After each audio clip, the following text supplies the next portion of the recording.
I'm here at Royal Ascot Racecourse for the first day of England's new flower show. It's Alexandra here from the Middlesized Garden, and I'm interested to see what sort of new ideas, new gardening tips, new products and things are out there for us, for our gardens over the next summer. So let's see. I started at the show gardens and met Katherine MacDonald, whose Garden for Landform Consultants combines strong architectural features and naturalistic planting with lots of really useful all-year-round evergreens. Well, basically the theme for the whole of the gardens was town or country, and I thought, well, I'd quite like to do a garden that could potentially fit in both. And I had a design I'd done for a townhouse in Wimbledon, or a garden that I'd done a design for, and I took the same space and I redesigned it, designing it on an angle to the house, and I then have taken a snapshot of that garden, and that's what we've built. So it's it.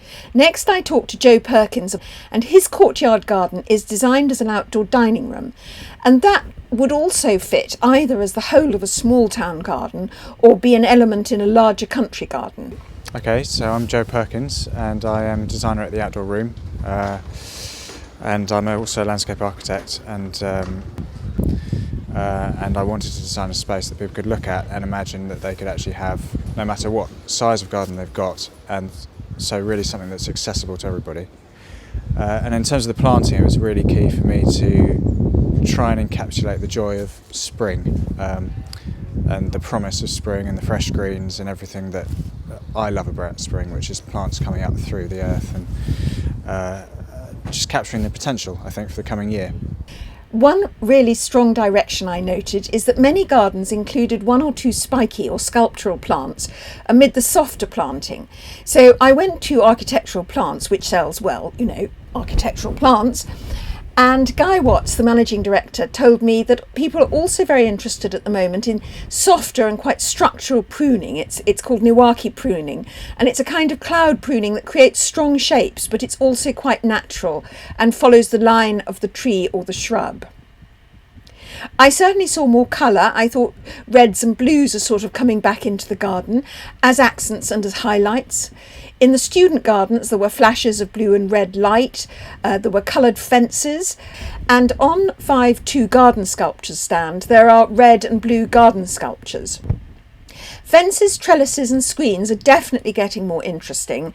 I saw coloured fences, laser cut screens and trellis that divided up the space in the garden and created some sense of privacy while still allowing the eye to partially see through. There's more detail about all these gardens and the companies I've mentioned in the links below. The first Ascot Spring Flower Show is really lovely.